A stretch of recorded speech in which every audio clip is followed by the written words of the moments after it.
आपल्या भारतीयांसाठी आनंदाची व अभिमानाची गोष्ट आहे आणि ती म्हणजे की भारतामध्ये जगातील पहिली CNG बाईक लॉन्च झाली आहे आणि ती लॉन्च केली आहे बजाजने।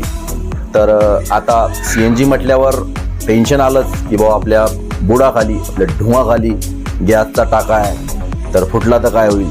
तर मित्रांनो, काळजी करण्याचं बिलकुल कारण नाही आहे, कारण की त्याची एवढी हार्डली झालेली आहे की अगदी, आणि त्या सगळ्या टेस्टमध्ये तो एकदम परफेक्ट उतरलेला आहे। म्हणजे त्या सेफ्टी टँकला, त्या गॅसच्या टाक्याला अगदी थोडी पण इजा झालेली नाही आहे। म्हणजे काळानुसार तर त्यात आणखीन बदल होईलच, पण सध्या तरी अगदी 100% सेफ्टी आहे। 2 लिटरचा CNG आपण त्यामध्ये भरू शकतो आणि 2 लिटर पेट्रोल असं मिळून आपण या बाईकचा वापर